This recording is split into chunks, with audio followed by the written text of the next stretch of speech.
This is a Dragon Blazer production.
Hello, and welcome back to Unsolved Comedy. I am your host, Kezaya, and we've got my co-host, Steven.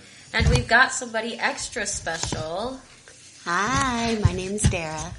And she is going to help us with this case today. She's really big into true crime. She's my sister-in-law. Be prepared to hear me ripped a new ass. It's going to be great. Picking on Kezaya is one of my favorite pastimes. It's all of our favorite pastimes. Of course. Even though most of the jokes that you've heard on this podcast, picking on anybody, are all picking on Steven. It's going to change today. I pick on him too.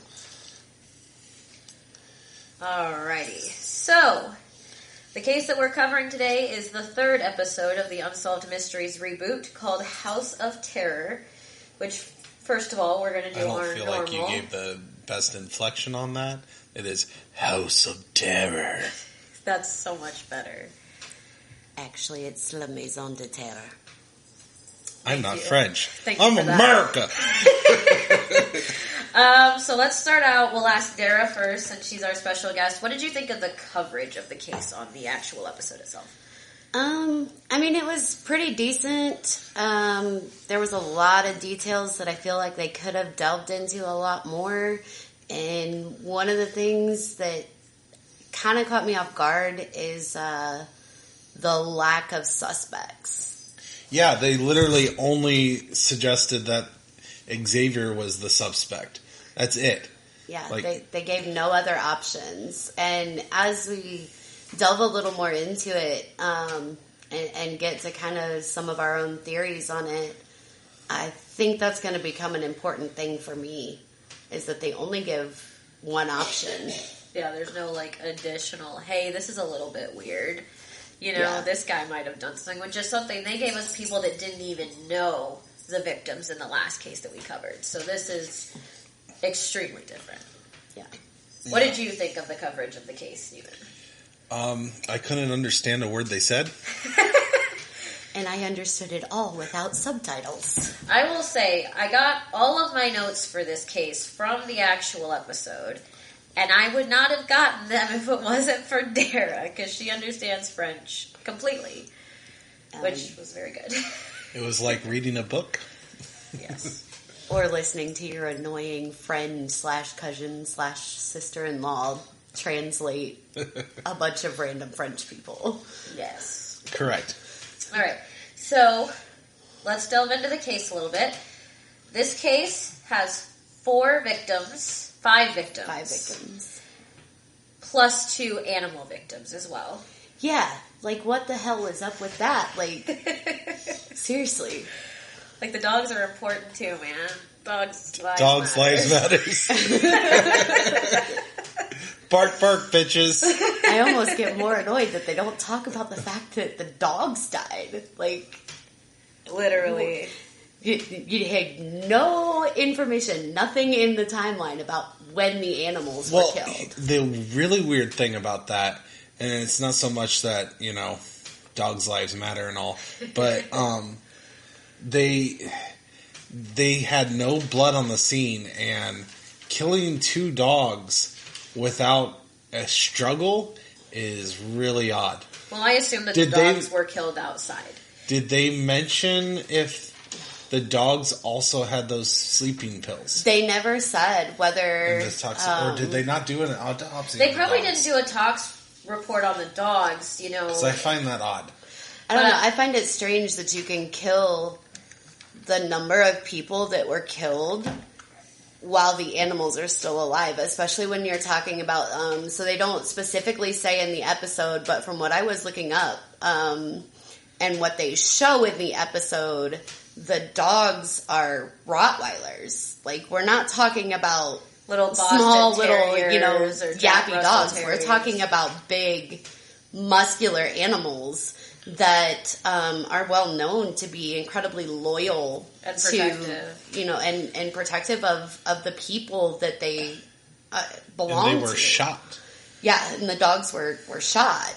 What I assume probably happened to the dogs is... I suppose we should probably wait till we get to there in the story, but we're jumping ahead a little bit. There were some really strange circumstances in this case. Like, I feel like we're dealing with a Dexter-type killer, because, like, there's no blood. Like, I feel like the whole room had to be wrapped in, like, a tarp or saran wrap. That's but we're talking about literally the entire house, not just one room.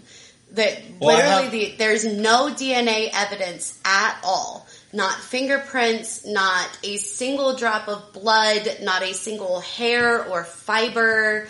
I mean, we're talking about literally the most sterile crime scene I have ever heard of. For them to not even to be able to detect the most minute with luminol and the different testing options that they have available, to not be able to get any type of fluorescence of blood when there's 5 people and 2 animals killed in a home.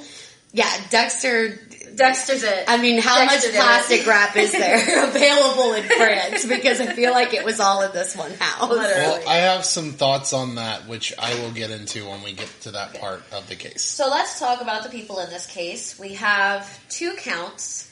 One is the father of the suspect. His name is Hubert.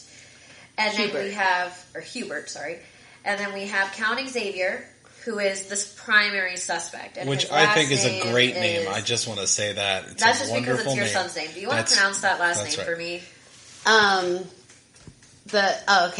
It's Dupont de Legence. So that is Xavier and Hubert's last name. And then we have the 4 children, Arthur, Thomas, Anne, and Benoit.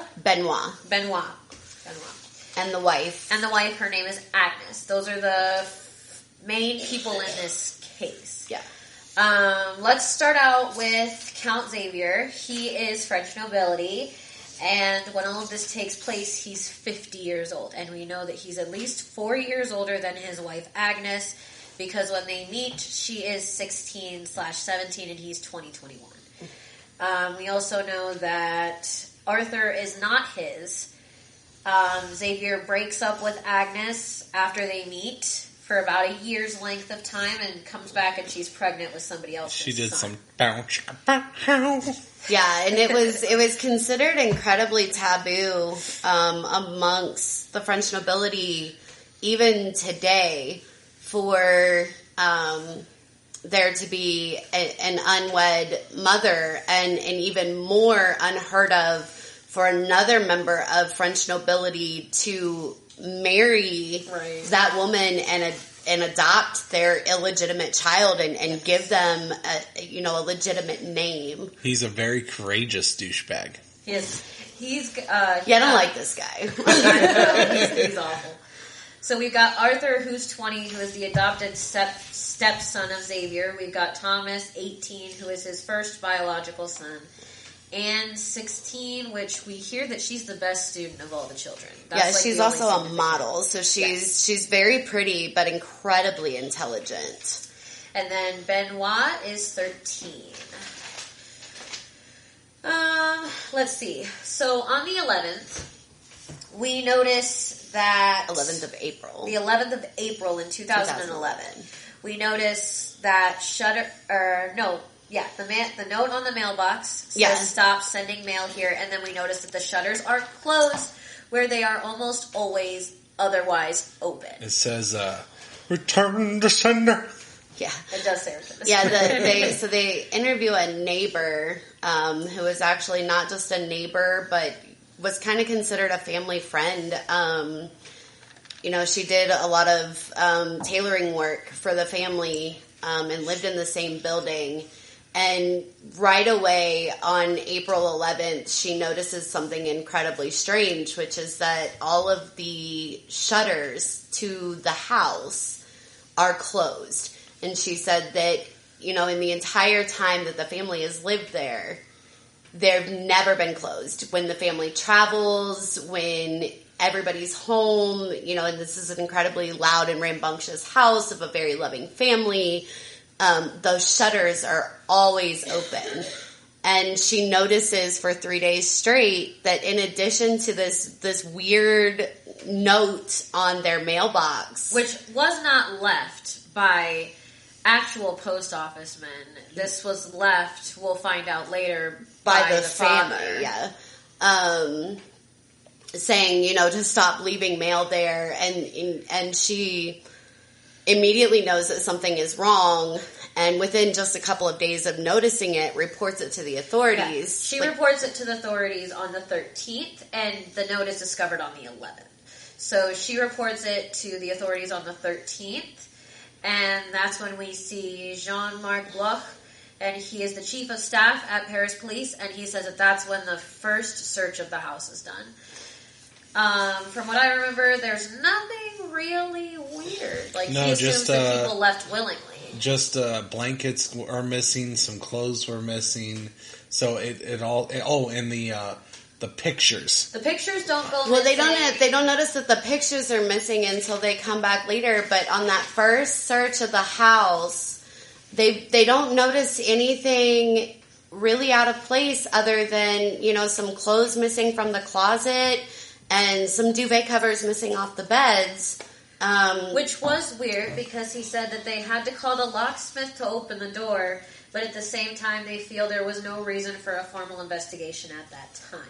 Yeah, essentially said that they feel like the family just kind of packed up and left voluntarily, kind of a little bit of in a hurry, which was a little odd, but nothing suspicious in the home. Right. All of the cars are still there except for the C5, which we find out where that has gone later. I'll leave that for a little bit. But then we have a couple of letters that arrive on April 9th through the 14th. They arrive to different people in that timeline. So on the 9th, a certain person gets a letter, and throughout those days, each person gets a letter. And some of those people included friends and family, particularly Agnes's family was really concerned when they received this letter, and this letter is... It's very weird. I have some pieces written down. The first line of the letter is, "We are being looked after by the American government." Yeah, that essentially goes on to say that Xavier is actually an undercover agent for the DEA. Yeah, so he's actually been brought in by the American government to infiltrate a drug ring, and this included changed identities for the family, and in the letters it also says we will be completely uncontactable. You won't be able to reach us in any way. Okay, so this is weird. This is bizarre as all get out. And I remember you saying that it was... Did you say it was Agnes's family that sent the letters? No, it was Agnes's family who received the letter and was incredibly concerned about it because it didn't line up with anything that they knew to be true of Xavier or Agnes or any member of the family. But then there was, Bruno, Xavier's best friend, who's like, oh yeah, I can totally hear Xavier saying this. He's this incredible man who's lived this huge life, and I could totally see him being an undercover agent for the DEA because that's what we all think of our best friends, right? No. Well, and the weird thing is that it's odd. This letter is addressed to these people and signed by Agnes and Xavier, apparently. But it makes no mention of the children except that they're being looked after by the American government. Now, how possible? Because, okay, so Xavier, based on what we know after watching the episode, essentially disappears. And, okay, so if I did this, and I sent a letter, this is really elaborate to send. So, especially when is we there find out any kind of basis of truth, do you think, on this letter? Well, so we find out in the episode, too, that from 2001 until very early into 2011, the family actually lived in Florida, in the U.S. Yeah, they fucked it all up and they lost all of their money, but they they tried to move to Florida. They tried to move to Florida, but they did it for 10 years before. No, they tried for 10 years before they. But they had connections to the U.S. Now, how likely is it that this random French nobleman is an undercover agent for U.S. authorities? Very unlikely. I mean, there would have to be some other agencies involved, some other police forces. The U.S. doesn't just assume authority over places in France. I get all that. Not to mention that these people were staunch Catholics. So imagine the things that you have to do as somebody undercover infiltrating a drug ring. You have to potentially kill people. You have to potentially have sex with people that somebody are not doesn't your have wife. a problem killing people. Well, yeah, somebody. I just, I mean, or dogs. Yeah, really, honestly. Or children. But Children. It would be a lot. It's a lot easier to believe when we find out what his motives would be, that he did this for those motives, as opposed to he was actually a spy for the DEA, because that entails so many things that would go against his religion. I just feel like it's super elaborate if it was completely fake. And, wouldn't it have been easier to be like, we went on vacation? I mean, yeah, but being on vacation isn't a long-term answer. He didn't want them to ever look for the bodies. I mean, it's okay, but you don't show up and people are going to look for the bodies. They got that letter, and people still looked for the bodies. Yeah, so they got these letters, and essentially Agnes's family read the letter and immediately went to the district attorney and was like, "Yo, dude, this doesn't make sense. My daughter and my grandchildren just up and disappeared, and so did my son-in-law. But I get this letter saying that my son-in-law is an undercover agent for the U.S. authorities, and we know that they've, made all of these attempts and to move to the U.S. and it essentially, screwed their financial situation beyond repair, which nobody knew about. His children all attended private schools and universities, and he's French nobility, which they expect to have money, and nobody knew that old man had just straight up spent all of their money. Now, and let's talk for a minute about how many times the cops went to this house, because it's an excessive amount.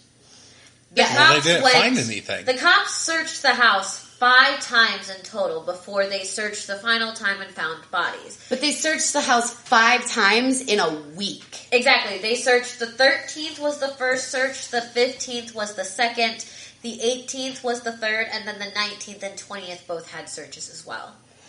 So 5 times within 6 times, because they also searched it the very next day, and that's when they discovered the bodies. Yes. Yeah, it seems like they focused mostly on the inside of the house and then didn't find it until they actually searched the outside. Yeah. And you brought up pictures missing. They noticed that the pictures are missing on the 15th. And they said that that's not suspect because when people leave a home, they take things that are dear to them. Yeah, that means something to them. Yeah. But then we find out on the 6th search. So during the 6th search, there's 2 things happening simultaneously. So there are police officers searching the home and surrounding area. And at the same time, the district attorney is giving a press conference basically saying that they're going to launch a formal investigation into this disappearance, that it's very worrying that this whole family is missing.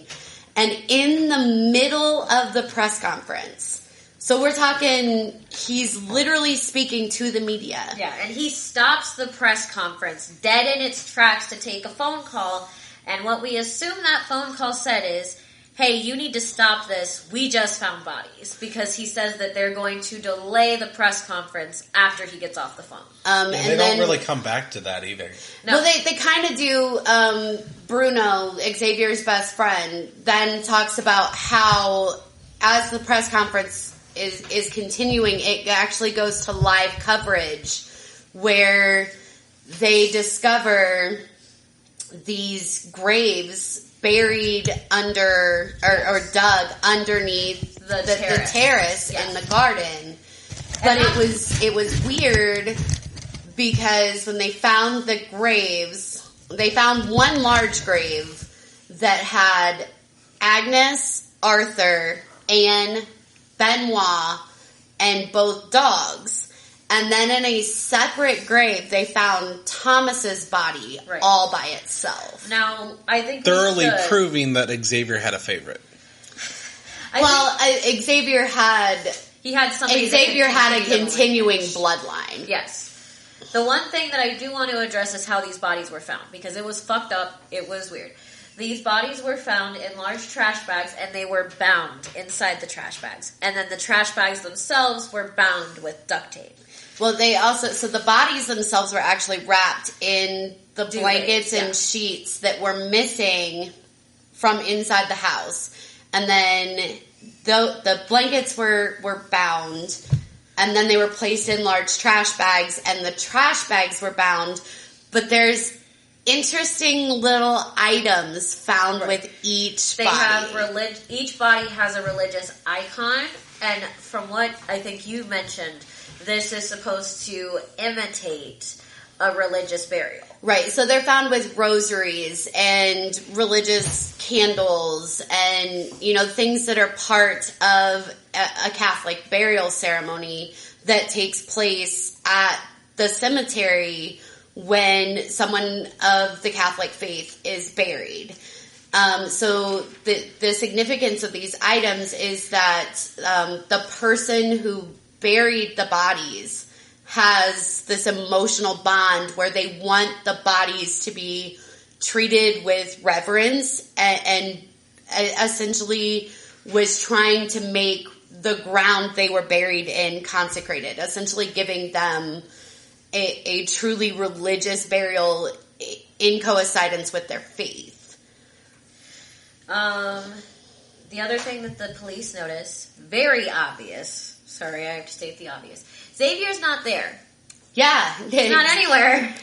Whoops. Yeah, Where'd he go? And he is immediately presumed the prime suspect, and according to them, they mentioned this later on in the episode, he is the only suspect that they've ever looked at on this case, ever. And now we're doing a French Where's Waldo.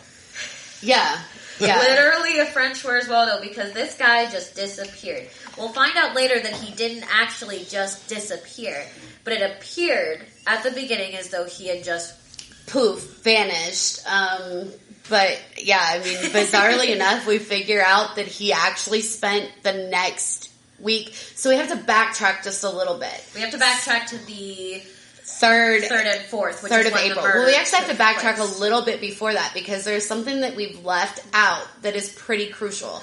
So we've talked about how Xavier was incredibly concerned about their financial situation, and the fact that because they had lost all of their money, he was no longer going to be able to provide them with the nice house and cars and the private schooling for his children.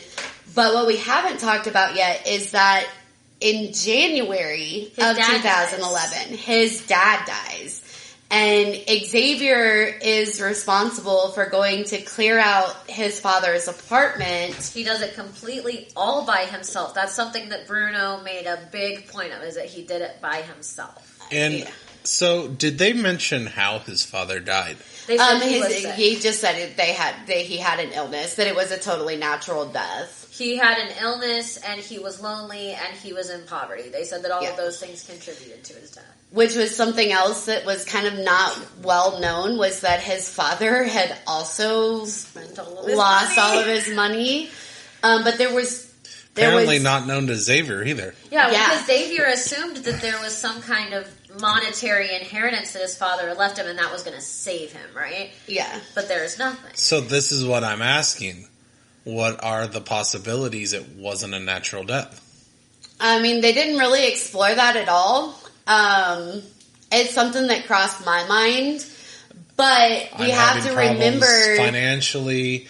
It already seems like there's a possibility I might be able to go insane and murder my entire family. I don't feel like knocking off your father would be too much harder. Well, I think it might be worth mentioning another possible theory for why his father had no money left. So it's mentioned that Xavier has been having financial problems for years. What if the reason why his father had no money left is because he had been fronting Xavier's lifestyle? Or at least paying his credit card bills. Because Or, that's covering something to help his son financially. But Xavier goes to his dad's apartment after his father passes away, whether it's because of natural causes. I mean, they really don't go into it too much. You would think that before you knock your father off, that you would check and make sure he left you some money. That you wouldn't just make that mistake. If he's nobility and he'd given you no reason not to think he has money. I mean, it sounds like nobody knew either of these men were having problems financially. Mm-hmm. So it's very possible he didn't know his father was having problems financially, because his father sounds like he might have been a same type of guy as Xavier. Now, the one thing that they do mention that Xavier spends a lot of time looking for is the family ring. They say that he finds the long rifle. He finds a .22 long rifle, but he's searching for the family ring. Do we know what happened to that family ring? It went with him, from what it disappeared wherever. They don't really mention what happened to that ring. Well, the reason I'm asking is because if he was so interested in that ring and he already had this plan to off his family, is it possible he took that ring as collateral and then pawned it and was able to get money from it? I mean, there's all kinds of possibilities, but the ring in particular that he was looking for is the signet ring that bears the family crest. So it would have been a family heirloom passed down through generations of counts. Right. Well, the only reason I say that is because we know that they were found with religious icons. We know they were all found together, but they never found the ring. It's not like he left it. Like, I would feel differently if maybe, we know that Thomas is the oldest biological son of Xavier. So I would feel differently if maybe he had left the ring with Thomas, but he didn't do that. Yeah. So I assume that it wasn't something he actually gave a fuck about. He probably was looking for it to see if it had any monetary value. So Xavier goes and searches his father's apartment. He finds the ring, and we learn all this through another neighbor of... Yeah, this is a family friend. His name is Michael Calvi. But while he's clearing out the apartment, he's states to Mr. Calvi that he is looking for money and that there's none there.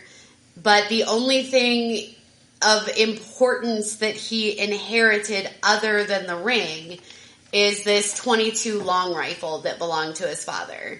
And that weapon becomes an important thing to look at the timeline of right from the beginning of when his father passes away too, because within 12 days of his father passing, Xavier files for and gets a firearm permit and spends a significant amount of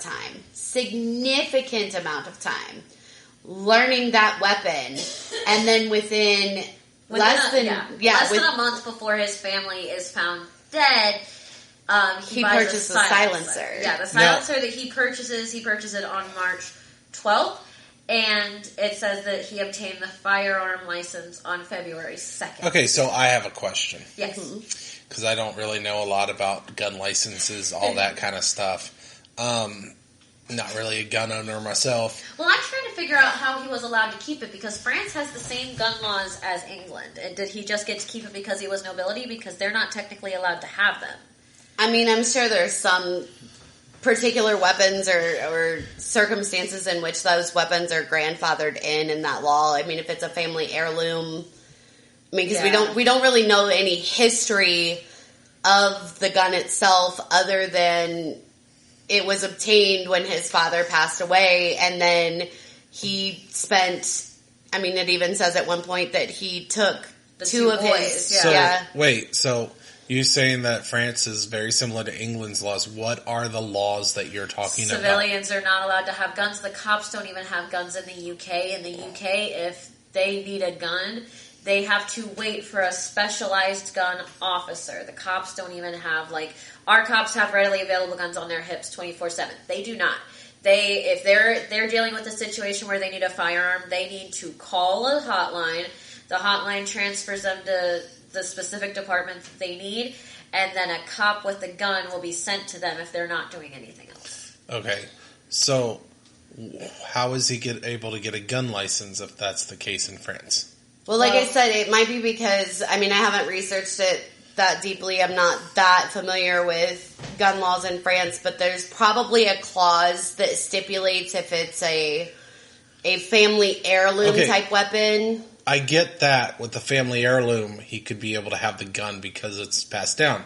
However, if they're that strict with gun laws, I mean, then how did he get the gun license? I don't know for sure if the place that he was at in France had the same laws. I just know that I've heard multiple news stories where France, like just the country of France, is not very open to guns. I mean, I believe that the United States at this point is the only country that allows the right to bear arms, if I'm not wrong. No, I mean, there's countries all over the world that allow you to have firearms, but as far as having to have them licensed, I don't know. I'm not that familiar with gun laws around the world, so I don't know.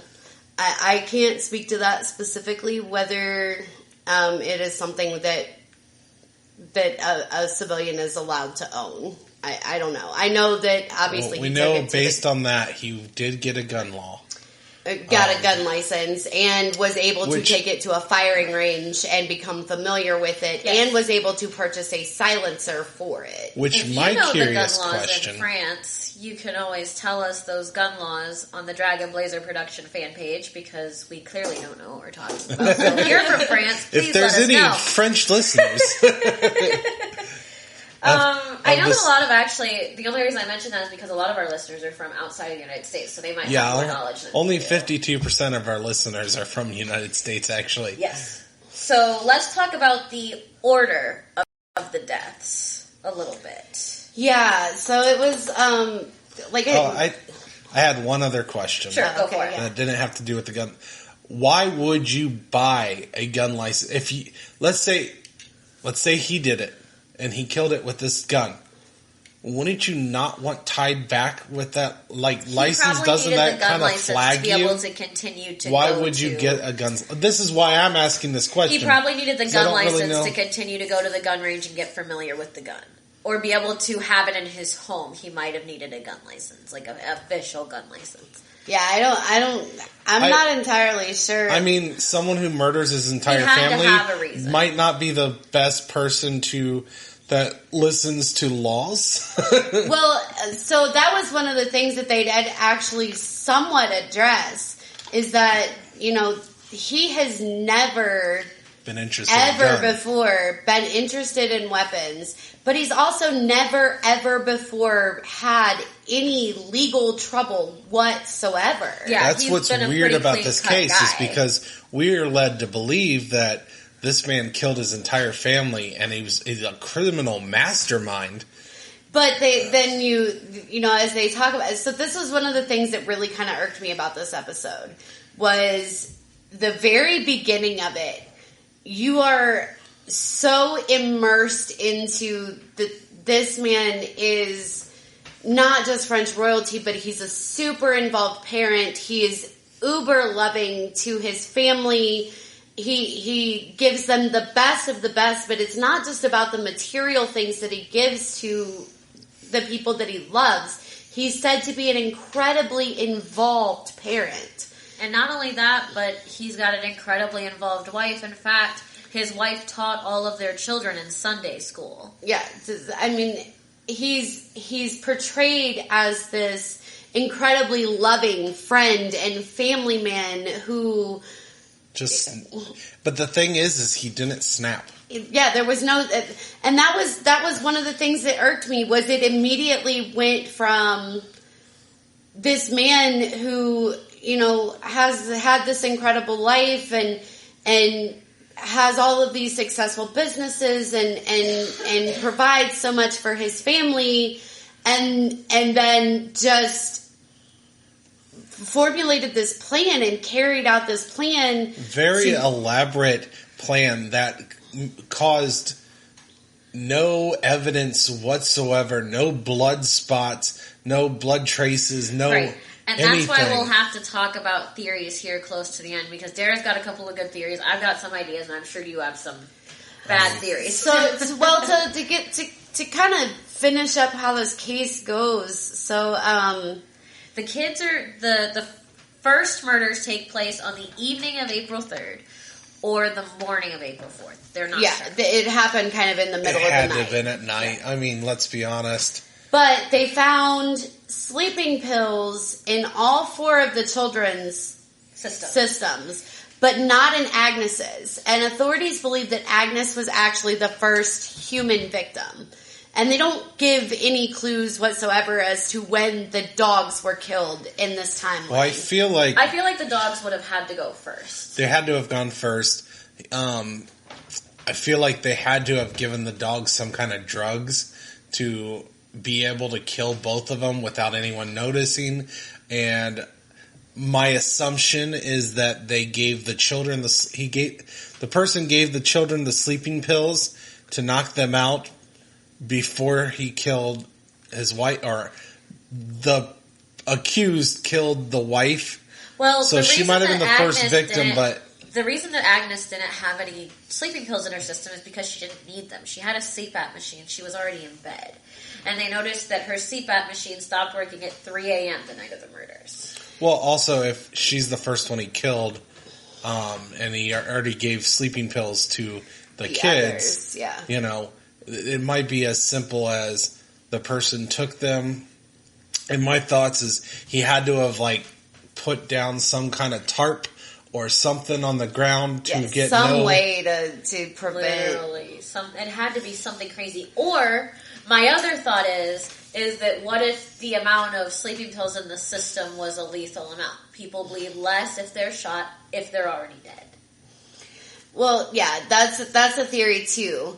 But there's a couple of other things that are kind of interesting. So we know that on the night of April 3rd going into the morning of April 4th, that is when it is believed that Agnes, Arthur Anne, and Benoit and are killed. Dogs. And the two dogs. But Thomas actually... What about the daughter?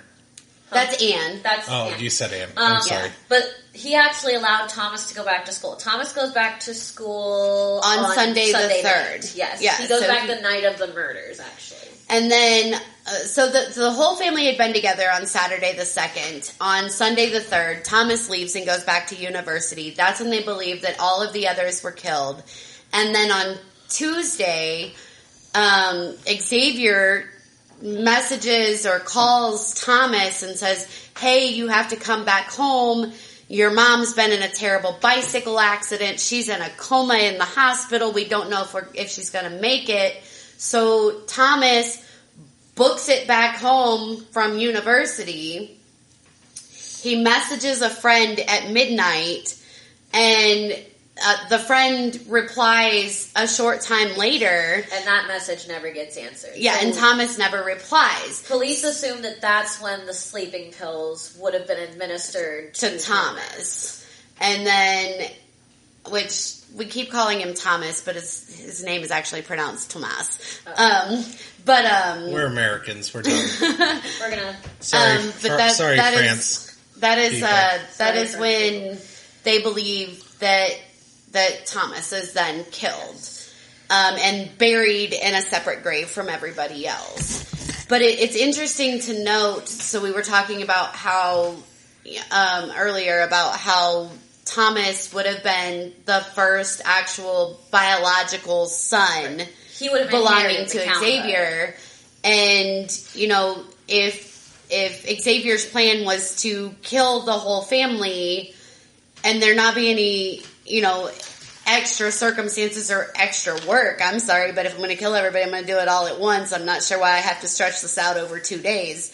Well, at least we know how. Why didn't he kill everybody? Why didn't he do that on Saturday night when the whole family was all together? And my theory is that it's because he was had hesitation. He was considering letting Thomas live and continuing the family lineage, carrying on the family name, and hopefully not bringing the same financial disgrace that Xavier and his father had brought to the family. Now, we don't really know what made Xavier decide to kill his eldest son.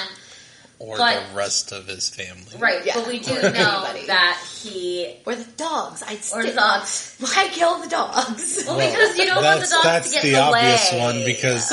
The dogs are going to be giving you away as quickly as possible. I know, but I like dogs better than humans. So. We all know that Dara's kids are her dogs, and her real kids are here at Unsolved Mysteries. We don't condone killing small fluffy animals, and I don't care if it is the 160-pound Rottweiler. We support not killing children as well. Dog lives matter, though. So the police search takes place on the 21st, and that's when the bodies are found. At this point, Xavier has not been seen since the 4th, according to cops at this time. Yeah. We find out later that that's not exactly true, but... That he'd been seen out in town, and then, so they're like, oh shit, it's been 3 weeks almost, right. And we haven't even been searching for this guy, right. So... On the 4th... The murders take place. On the 5th, Thomas is killed. On the 6th, Xavier is seen outside, and he doesn't leave until the 10th. So he's out living his life, doing his own thing. Living his best life. Yeah, burying his family under the terrace. Which there's an interesting thing that we need to talk about there, too, because it's actually stated by several people in the show that they don't believe that Xavier would be physically able to dig the graves that the family is buried in. He had very well documented back issues that would have prevented him. Which, my curious question, and I don't know if you looked it up, is that medically a thing? From what I could find, or is that just based on hearsay? From what I could find, it didn't look like it was. Like, there wasn't a doctor who came out and was like, yeah, he had a bad back.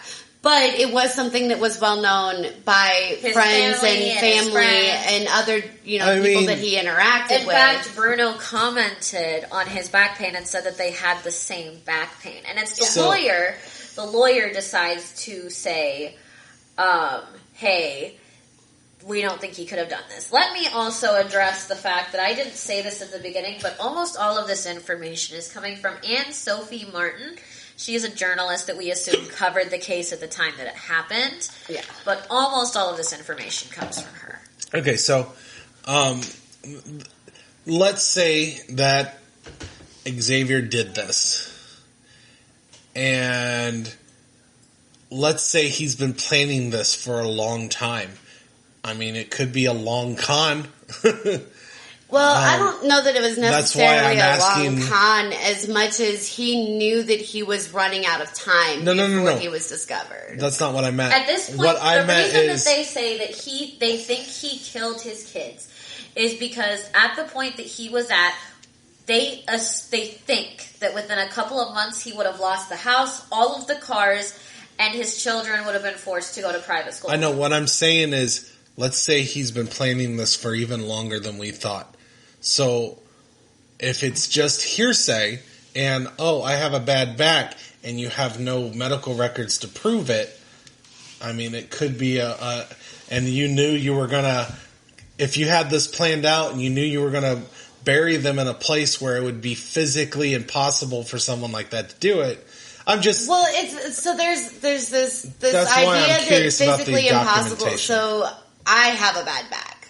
Like, but everybody's sitting at this table, like, we all know I have a bad back from a very bad car accident.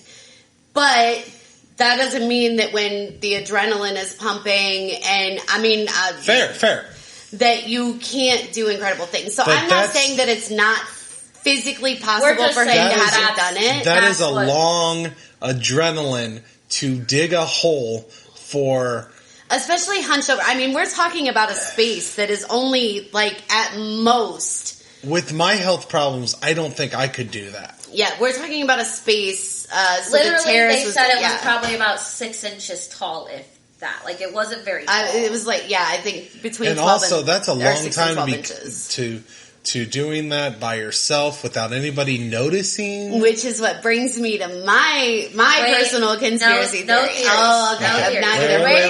for the theories. Wait for the theories. I'm just trying to... we're almost there. So on the 22nd, Xavier's car is found. His car is found in... So literally the day after they find the bodies, they find Xavier's car in this town way far away from where he lives. But at a Formula One hotel. France. Yes, at a Formula One hotel. I'm trying to see if I have the Formula name. I don't know. Down. How it's pronounced. It's the really long one that starts with an R. That one. The Roquebrune-sur-Argens. Yeah. Which is in South France. And so they find his car one day after they discover the bodies, after being like, oh shit, we haven't looked for this guy for 3 weeks, and we probably want to do that. And they checked immediately the hotel and they didn't find him. So, then they discover that there's a really, really good trail. Yeah, he left hotel receipts, credit cards, got caught on a speed camera, ATM, but every place that he was captured having been, every place that he traveled to on his way to this eventual hotel was someplace that had significance in his life as far as so his first stop was in La Rochelle.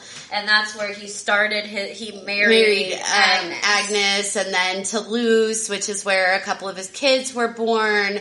And then he just traveled on to all of these places that had significance to his life. But I will say this: at this point, police suspected he was going to kill himself. Which, spoiler alert, doesn't fucking happen. This guy, it might have. We don't know. We don't know what happened. I don't believe he killed himself. So they find his car, and they're like, okay, now we know, where his car was. Let's look at some CCTV, and they discover that there's this video of him walking across the hotel parking lot, carrying a bag of clothing, and then it becomes apparent that in one of the bags that he's carrying, he's actually got the rifle, or what they believe to be the rifle. And so he walks past this camera and looks directly at the camera, almost kind of like, hey, how you doing? And then disappears into the mountains, of this area, and is never seen or heard from again. Right. Now, I will say that Bruno and this woman, her name is... So before we get to what they think, we have to note that for 2 months after they found the car... They actually had searched. They had area around firemen. They had canine units. They had dogs, everything. That all these people out there searching these mountains and cliffs, looking for, either where he had traveled to or his body, assuming that, 98% of people who commit familicide end up committing suicide. And so the authorities assumed that he had taken this little pilgrimage, reminding him of all of the good times he had had with his family, and then, finally walked into this mountain and hid in a cave or something and offed himself. Whatever. Now, here's the thing, though. They never find a body. They did a 2-month-long search with all of these trained animals and all this shit. All these people never found anything.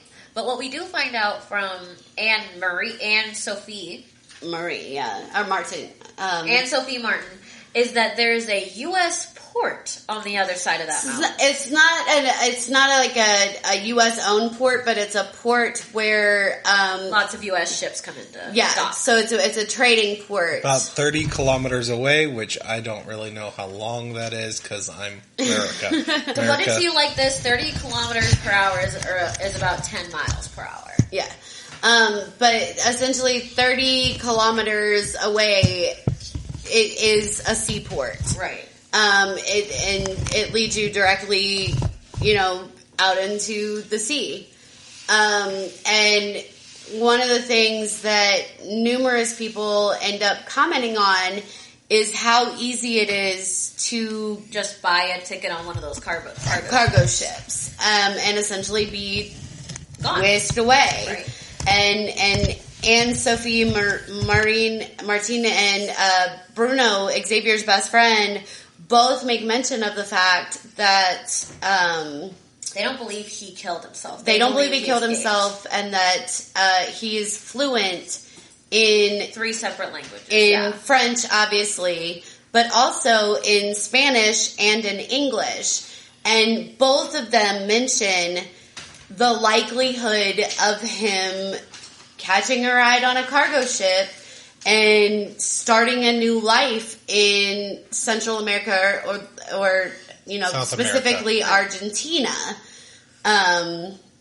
Because he has dark hair, dark eyes, a slightly darker skin complexion, and he already speaks the language. And then it is made mention by the chief of police. Yeah. How unremarkable his features are. He looks like everybody. Nobody and everybody at the same time. He's just somebody that could blend into a crowd, and that you could look at his face. Right. And like I could look at Steven right now and I see features that could be similar. Right. To his features. In fact, Bruno even says it's more likely that he shaved his head or dyed his hair and went to Argentina than it is that he killed himself. Yeah.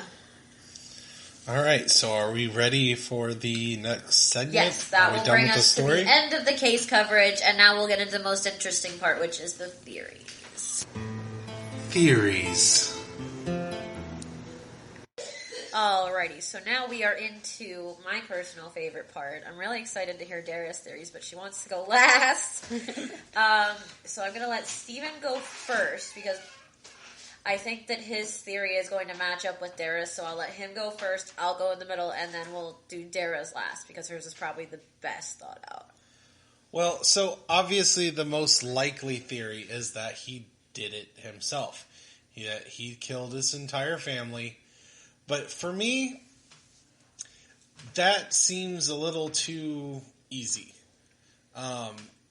Obviously, there's the whole back thing, which we don't know for sure whether that was real or not.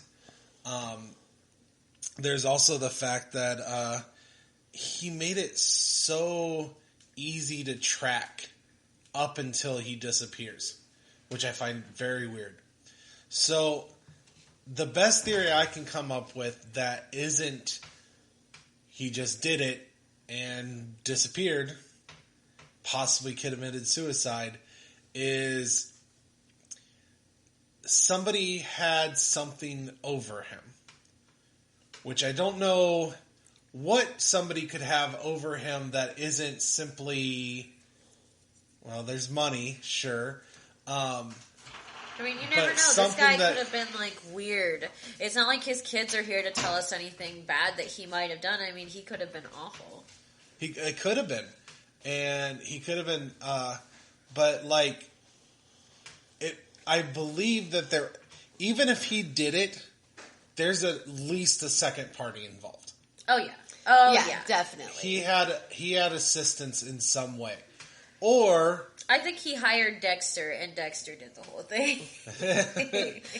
Dexter from the TV show, the Showtime TV show Jesus. Dexter. Yeah.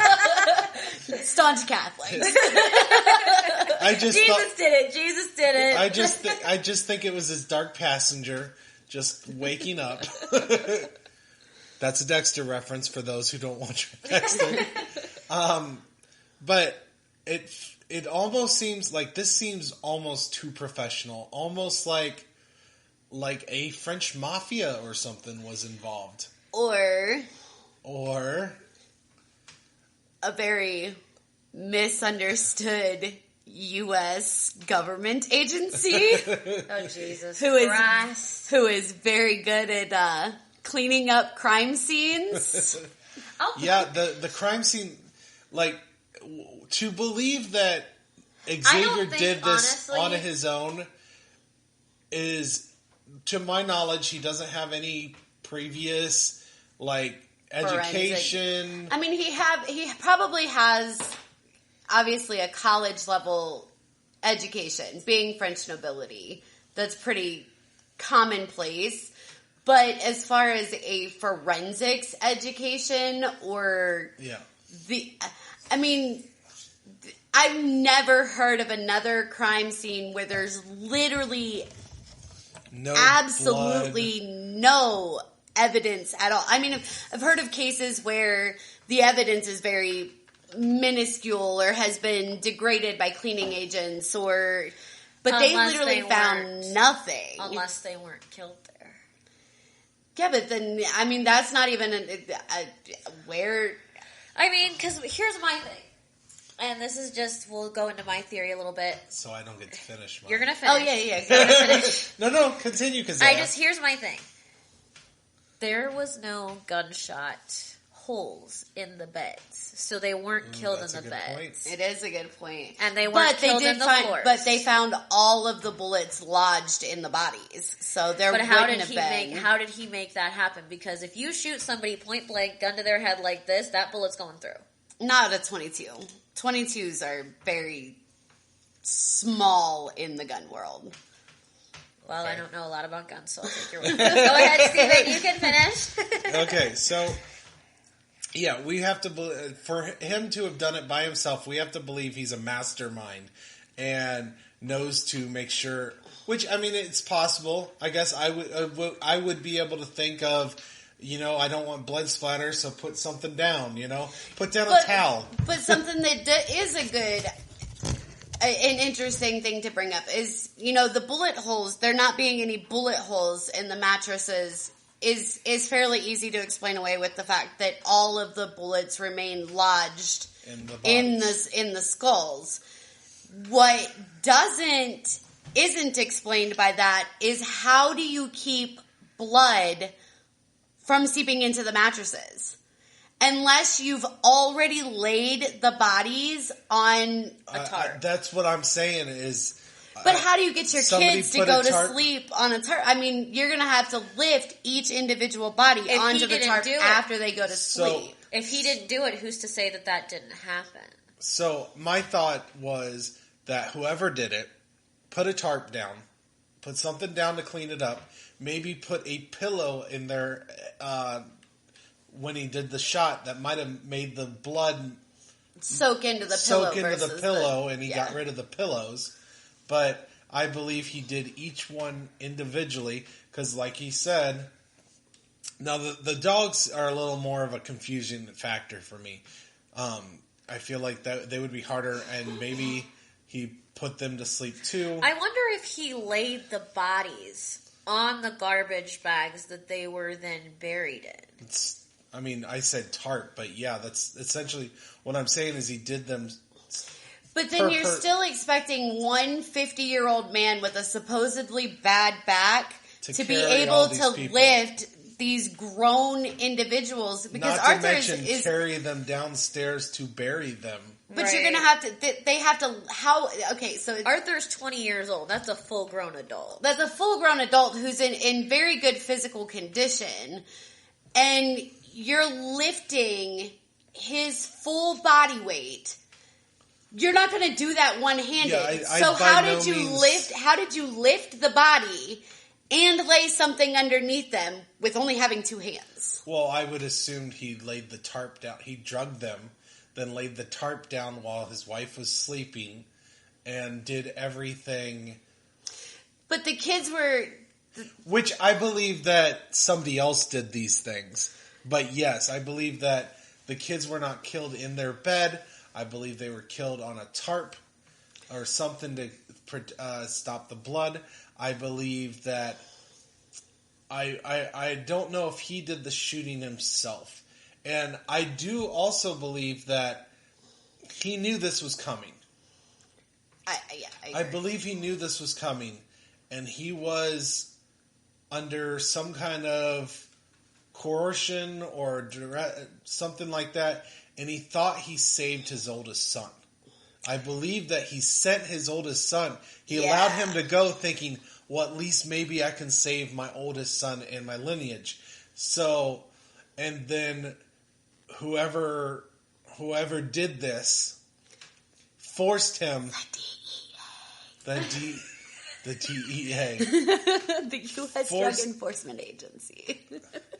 Forced him I believe they forced him to get his son back. Yeah. So they could have him killed too. I don't know. I have a couple of different theories, and mine also range from the more likely to the less likely. But I have a lot of questions on how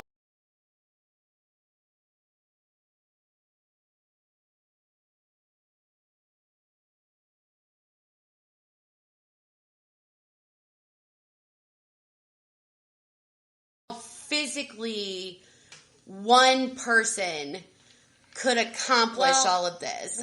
And I don't believe that they could. Right. I think that there has to be, at minimum, a second person involved.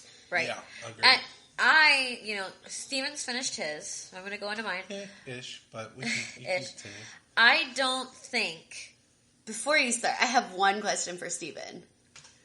Where do you think he went? What do you think happened to Xavier? So I'm not sure on that, but I think that if we're to believe that the Mafia, or like you said, the DEA, which I'm not sure how the DEA gets involved with this case. So, again, there's a large port right nearby where Xavier disappeared from. DEA works internationally. I mean, it's not an international agency, but it works with other agencies internationally to stop drug trade, which would very easily happen, or could very easily happen, through that port. So are we thinking he was a drug dealer of some sort? I think that there could potentially be That might have been the last... There's a point in the episode where Anne Sophie says he was doing everything he could to make money. That's true. He was trying and we know that he had at least some type of connection in some way to the U.S. We don't know exactly what that connection is. And it is a very elaborate lie to come up with the DEA being involved. And now, do you think that letter might have been a cry for help? I think the letters came after all of the victims were already dead, and he was already on his merry way. But I think that could have been. Well, I think this is okay. So I'm just going to start with. I think that this is on the more unlikely end of the spectrum for things that could have happened. But I watch a lot of conspiracy videos. She watches a lot of Shane Dawson, guys. And I full-heartedly believe that our government agencies are involved in cover-ups, and especially with international we know they are. Instances. Have you ever... We'll switch off just a little bit just to go into what Dara's saying about our government being involved in cover-ups. We know they're involved in cover-ups. You ever heard of the Franklin cover-ups? Well, yeah. I'm just saying that I think that the letter could have been... I think it could have... And again, this is on the more unlikely end of my conspiracy theories. But I think that the letters could have been him essentially going outside of the cover-up and blowing the whistle. Yeah. And basically saying, that's what not necessarily a cry for help, because it's not, what help can there be? Right, but what I'm saying is like, what I'm saying is he somehow slipped this to, because that is an elaborate letter that was sent. So I'm saying like... But it could also be the cries of a desperate man, just like, hey, I don't want you to find out what I did yet, so I want you to think I went to the US. That's what Bruno thinks. Bruno thinks that literally the letters were just something that he put out there because he wasn't ready yet. He needed more time. Also, what I'm wondering is, it seems like based on his leaving and everything like that, he didn't leave at night. He went places. Wasn't hiding. He left a paper trail. And I think whoever actually did the killing wanted them to see him go to these places. Now, it's possible the places they told him to go to places. It's possible they didn't tell him specifically places to go, but make sure that you leave a trail. Yeah. Make sure people know what direction you took. So he may have picked places that was dear to his heart. So knowing he was going to leave his home country for the rest of his life. But do you think he actually left? Do you think he was smuggled, air quotes, smuggled out of the country, or somehow managed to get himself out of the country? Or do you think he just managed... in the ocean? Either dropped in the ocean or managed to somehow get deep enough into a crevice in these mountains that when he killed himself, they just never found the body. I mean, it's not a perfect the other thought is that maybe he's still somewhere in France. True story. I don't think he died in... If they killed him, or if he killed himself, I don't think he died in the mountains. No. But there has to be some kind of significance of why he or whoever wanted him to be seen going in those mountains. Yeah. I think he had something to do with it personally. I don't think...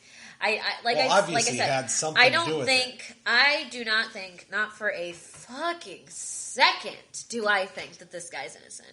He's just like it... He had... There's no question he had something... Like, there's a part that he played. The question is whether, did he play that willingly? Did he do that because he wanted to, or was he forced? I mean, that's a question. Was it forced? Like I said, I don't think that the victims, I don't think they died in their bedrooms at the very least. Even if they died at the house, I don't think they died in their bedrooms. I think they all... I think they all died in one room. I think maybe they were like, I think maybe, my dad, when I was little, he had a 13-year-old and a 16-year-old. I remember when I was 16 and I stayed with my dad for a summer, he was like, let's make a blanket for it and just sleep on the floor in the living room. Okay, but where do you think they were killed then? Because there was no evidence in any room. There's no evidence outside. Did he walk to the middle of the street and blow all their brains out? No, what I'm thinking happened is I'm thinking that he probably... Okay, so there's a couple of ways that this could have been done. He could have had an umbrella that he put over the head of whoever he was killing, laid them down on the tarp, and then shot them. Any blood spatter would have gone onto the umbrella as opposed to... But it's still going to drip. I think it's more likely that he put him on a tarp and shot him through a pillow. Yeah, but there would be blood splatter on the Why? Ceilings and walls. Why? Not if you put a pillow in between the gun and the head. That's fair. That's a good point. How the hell? I mean, that has to be pretty big, especially if Dara is saying that 22 isn't that powerful of a rifle. Yeah, I mean, a 22... I mean, it's going to depend on the specific gun, but most 22s are small enough that young children can fire them comfortably. So we're not talking about, we're not talking like, an AR-15 or AK-47 or even a 7mm, sniper rifle type power shot. We're literally talking about... Is this like a step up from a BB gun? Yes, like barely. Actually, that's exactly what it is. Think that's why hearing you had you to say shoot it, them all twice? hearing you talk about it, I kind of understand a little bit better because honestly, that's the gun that my mom wanted me to get for self-protection. Glad Dara's on this episode because we have a little bit more gun knowledge here. 22s are very small. They're not high powered. Which she also pointed out to me because I was complaining about the sound. And I mentioned that in real life, a silencer doesn't exactly completely muffle the sound of a gunshot. Right, but 22s, according to Dara, are already pretty quiet. Yeah, they're fairly quiet to begin with, and then you add a silencer, and then especially add a potential piece of deafening fabric, sound deafening fabric in between, whether it's a pillow or a blanket or. Well, the whole reason there's still going to be a sound, but it's going to be so minimal that it's not going to wake. A neighbor's not going to. Yeah. Especially at 3:00 in the morning when everybody's if dead. Everybody's already dead asleep. Then it's very possible he could have shot 1, 2, 3, 4, 14 shots. Essentially, it would have been 14. It wouldn't have been 14 shots. It would have been 12 on the first night, and then 2 the night before. Yeah, or the night after. But I think that they're, again, it's more on the unlikely end. But I mean, we're also ignoring the fact that government agencies are conspiracy theory wise pretty well known for covering up crimes and cleaning crime scenes. I mean, to be completely fair, you're not wrong. When I mentioned earlier the Franklin cover-ups, they literally covered up an entire town. Yeah. Worth of molestation and child sex trafficking. See, I honestly believe it had to have been someone else in that room with him. Like I said, whether he did the shooting or they did the shooting. I think he did the shooting. I think the only thing he didn't do was dig the holes and move the bodies. Well, what I'm saying is, if it was him and he's trying to get away, the woman said that the shutters are always open. He would have known that.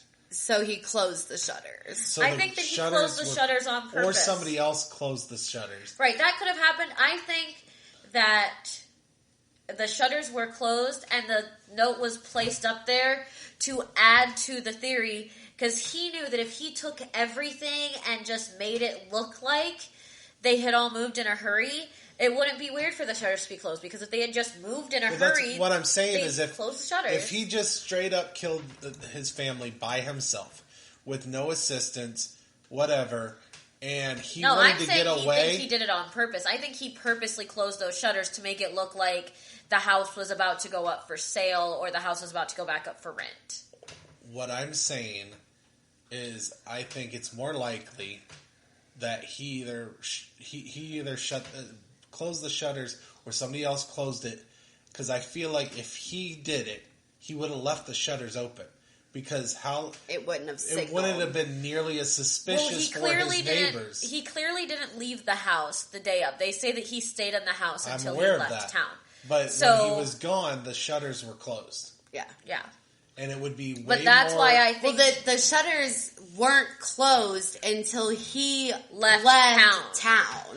Right. They were open the whole time that he stayed in the house, and his family was buried under the terrace. But the neighbors said that even when they went on vacation, the shutters would stay open. If he knew that he was going to write, whether we think the letter is real or not, if he knew he was going to write this letter, he wanted it to look like they had moved. He didn't want it to look like they were on vacation. He wanted it to look like that house was going back up on the market. He closed the shutters on purpose. Y'all are saying the same thing two different ways.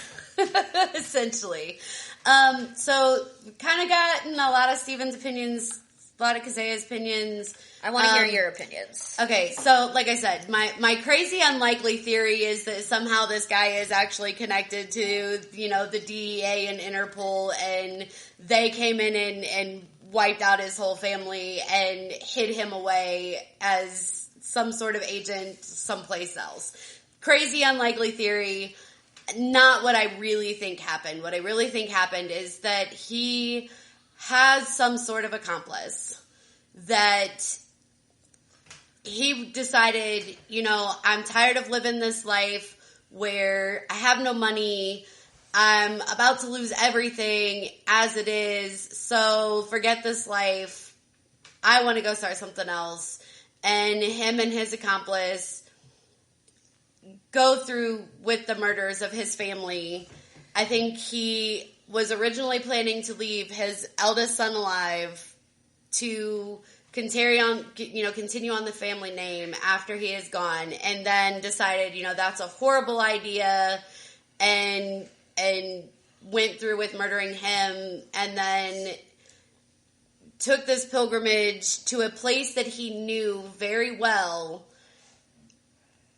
and knew that he could get away.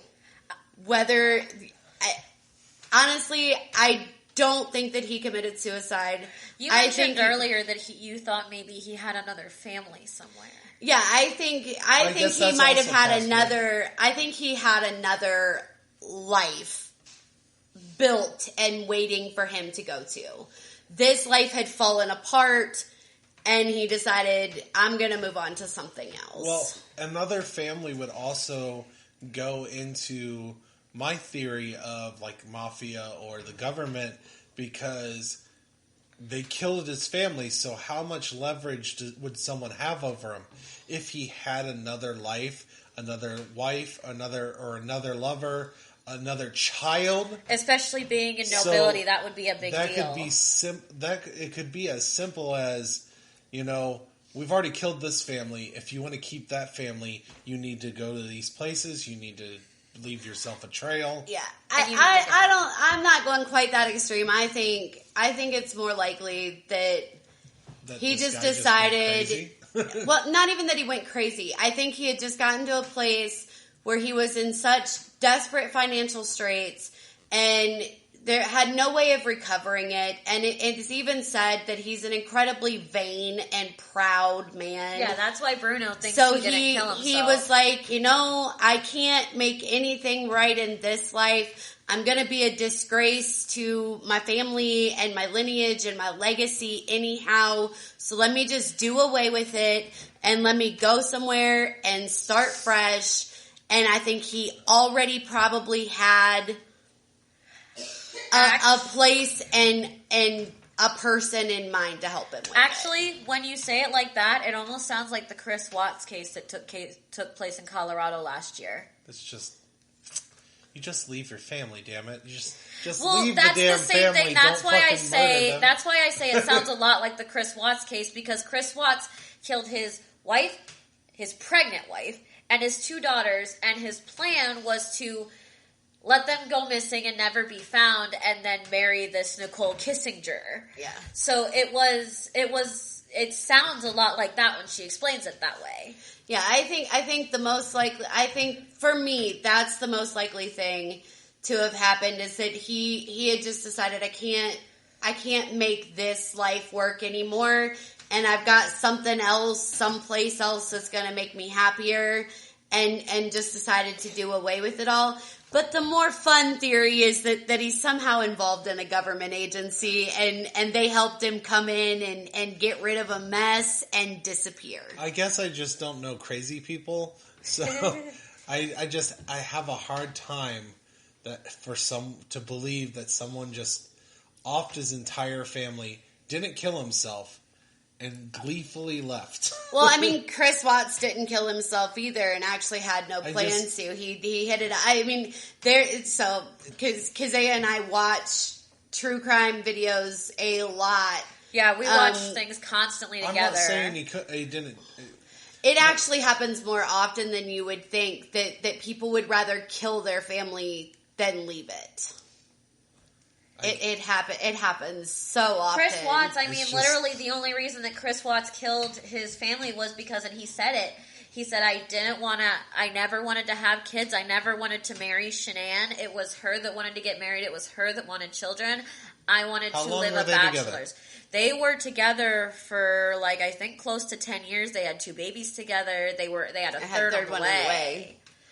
When he killed his family, everybody was shocked, and he made it seem like they made it seem like it was a missing persons case. Was there any kind of, based on family, friends, blah, blah, blah, did anybody have any, notion that he was capable of this? Nobody had any notion that Chris Watts or Watts, because according to this, no one really thought that this man would be Nobody thought that Chris Watts... Nobody thought that this man was capable of doing it, but also nobody knew the real situation. Nobody knew... True. So, when you're talking about... They don't go into it, but in super deep detail into who Xavier really and truly is, other than to say... He was a great father, but he was also very vain and proud. Well, which leads me to believe he's kind of a narcissist. So that's exactly what everybody said about Chris Watts too, was that he was very vain and he was a narcissist, and that's why he killed his family, because he would rather kill his family than file divorce. Yeah, be a failure.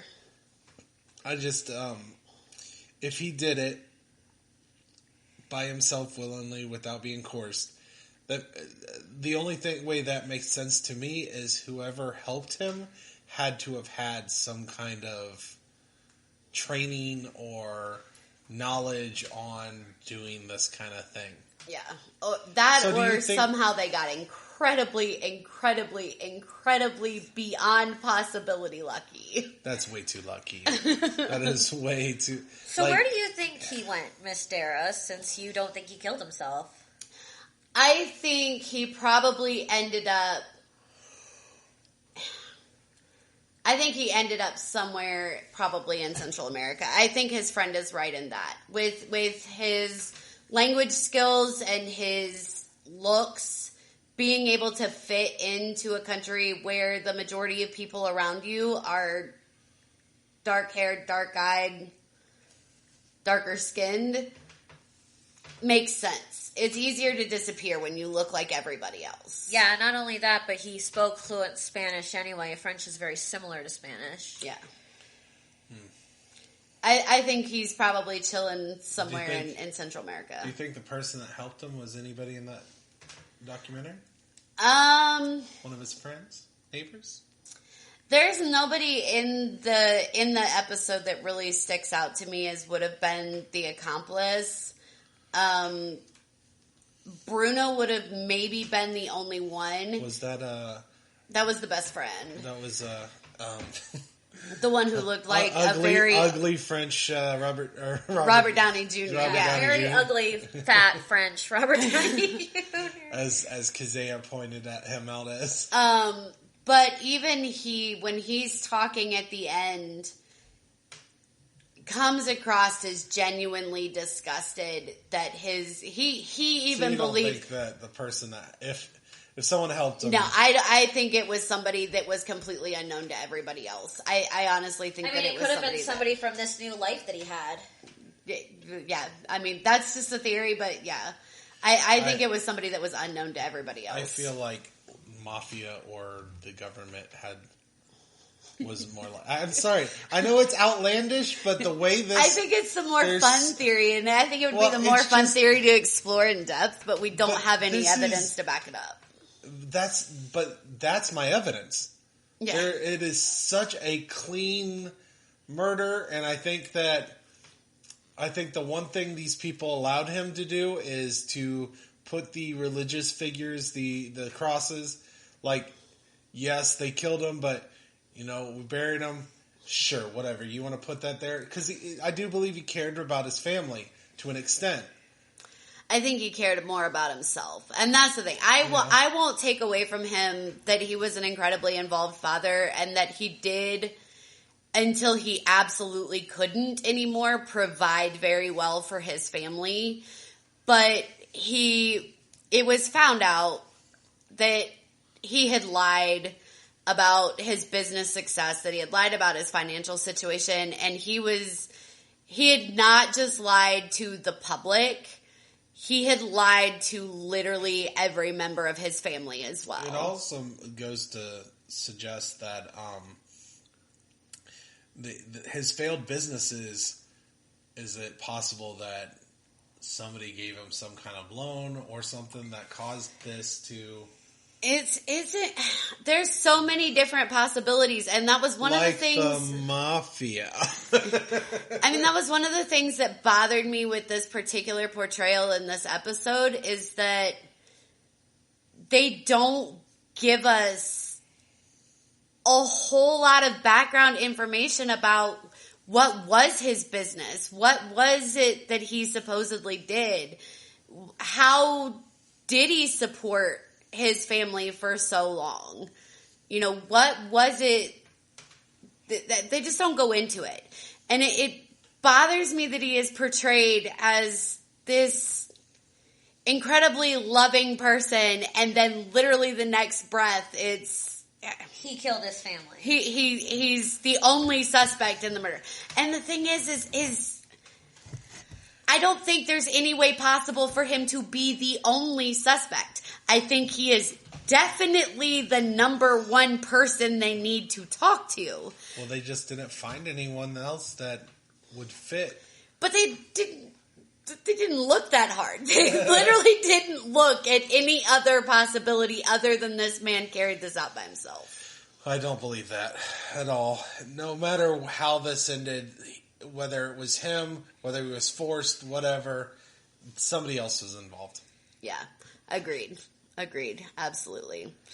All right, so is that it? Else to add? Don't trust the DEA. Don't trust the DEA. And don't kill dogs. Please don't kill dogs. She doesn't give a fuck about the kids, man. Don't kill dogs. Don't kill children. Jeez. I mean, I feel like killing children goes without... Don't kill children goes without question, but don't kill dogs. Like, why? I like dogs. She likes the dog. She watched Pet Sematary, and the child dying means nothing to her. I mean, she named her child after a bunch of fucking characters in horror films. Her kid's name is Aiden. Yeah, so if you ever watched The Omen or The Ring... This is just her everyday life. I mean, I named my son after an X-Men character. Your son shares the name of the evil guy. Yeah, literally. Alleged evil guy. Listen here. If you're gonna keep using that alleged shit, I'm gonna keep calling you a bitch because he did it. I don't even give a fuck. He did it. Well, since Kezaya knows he did it, she can go in there. She can prove it. It's fine. I mean, everybody knows he did it. They don't know where he is, so they can't charge him with anything. It's not that they're trying to figure out who did it in this case. They're trying to figure out where the fuck this guy is. Nah, We've already had an issue with you assuming that you're right. Listen, buddy, I need you to shut up. Nah, I mean, he definitely played a part, but involved. there's no way that he did this by himself. There's just no way. No way. And anybody who thinks that he did is out of their is mind. A dog killer. Is a dog killer. And I don't condone that. We just need John Wick to come in and save everyone. I need Benedict Cumberbatch as Sherlock on this case, please. What? I said I need Benedict Cumberbatch as Sherlock on this case. Benedict Cumberbatch! Do you know he can't say penguin right? Okay. We're getting a little. I mean, did you also know that he was at a Shakespeare show and he yelled at some guy in the audience because they were videotaping him? He was like, "Put your fucking away. Everybody says penguin 12 different times. Oh my God. 12 different ways. Right. And his name is Benedict Cumber. What the fuck ever. Cumber beyond. Anyway. All right. So, Dara, do you have anything you want to plug? No. No. Okay. If you want to contact us, you can contact us on the Dragon Blazer production fan page or on the brand new Unsolved Comedies Instagram page that I just created a minute ago. The only thing I will say though is if you by some weird fucking chance have any idea where this guy is, please go tie him up and put him in a trash bag and deliver him to the French authorities. And make sure you duct tape the bag shut. Or call or contact unsolved.com as the show that we just watched and we are talking about suggests to catch him. Yes, but if you guys do have anything you want to tell us or if you guys would like to follow the show from now on, there is a brand new Unsolved Comedy Instagram page under the name Unsolved Comedies. So, and there's that. I also have Dragon Blazer Pro on Twitter and Dragon Blazer Productions, also on Instagram that I'm still trying to figure out Instagram. So, Dragon Blazer Productions, a Facebook fan page, and a Dragon Blazer Pro Twitter. You can contact us and come up with your own theories. We'll talk about it on the show. Yeah, if you would like to, go to the Unsolved Comedies Instagram page, Unsolved_comedies, and tell us your theories in the comments. We'd love to actually see what you guys think. We also have, let me get it real quick. We also have an email. It's unsolvedcomedy@gmail.com. I thought it was Unsolved Comedies. No, it's not. It's not. I just used it to create an Instagram page. I know what it is. They don't know what the hell they're doing. Shut up, listen. Where's my accounts? I don't know. You're an idiot. We literally have the blind leading the dumb here. I mean, to be fair, I hope I'm at least the blind, because I'm not as dumb as that fucker over there. No, you're totally wrong. He's definitely the blind. I mean, he does wear glasses. That's fair. I mean, that's true. And you should be a blonde. Alrighty, guys. Well, I guess we should probably call it a night. It is 12:50 in the morning where we are. And I've been on the road for 2 days. She's literally, and she slept in a hotel bed last night. Let me tell you, Dara is not nice when she's been sleeping on hotel beds. I've been very nice this podcast. Believe it or not. Outside of the podcast, you're not very nice. Ever. That's really... Yeah, there was a lot less anger and yelling that I was expecting. I was honestly assuming to get called like a bitch a fuck ton more throughout this podcast. Well, I think it's interesting that on this one topic, we seem to pretty much agree that this guy did some really screwed up stuff, and, so did potentially a government agency or the mafia or somebody. So, it's just, I think that this particular case is not particularly polarizing, at least based on the information that we have. But it is a very interesting case and unsolved in that they have never found him to conclude it. Yes. But, Steven and his bitch ass has to go to bed. I don't have to go to bed. You're going to have to go pick up your son tomorrow morning. Look, my bitch ass has to go to fucking bed. Good to go. I've got a whole last day. All right. So long and good night, everybody. And don't be on our next episode of Unsolved Mystery.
Hey everyone, I'm Steven from many different podcasts like Drunk Like Me, Pro Wrestling Apologist, The Rage and Blaze Show, and of course, That Got Dark.